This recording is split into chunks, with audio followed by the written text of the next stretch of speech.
Hi, Kevin. I have a question. What are the changes on Engineers Australia for IT network engineering and civil construction design?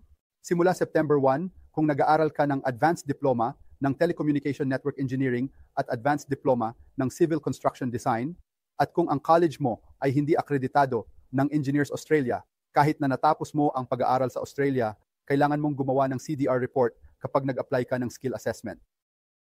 Pagkatapos ng iyong pag-aaral para makapag-apply ng 485 visa, ay kailangan mag-apply muna ng skill assessment.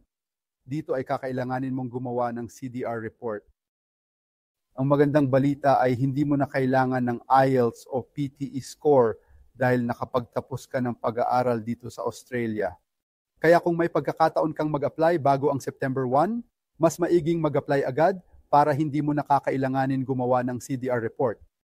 Pero starting September 1, kailangan mo na mag-provide ng CDR reports, transcripts at diploma para makapagpa-assess sa Engineers Australia para sa dalawang kursong ito, Advanced Diploma ng Civil Construction Design at Advanced Diploma ng Telecommunication Network Engineering.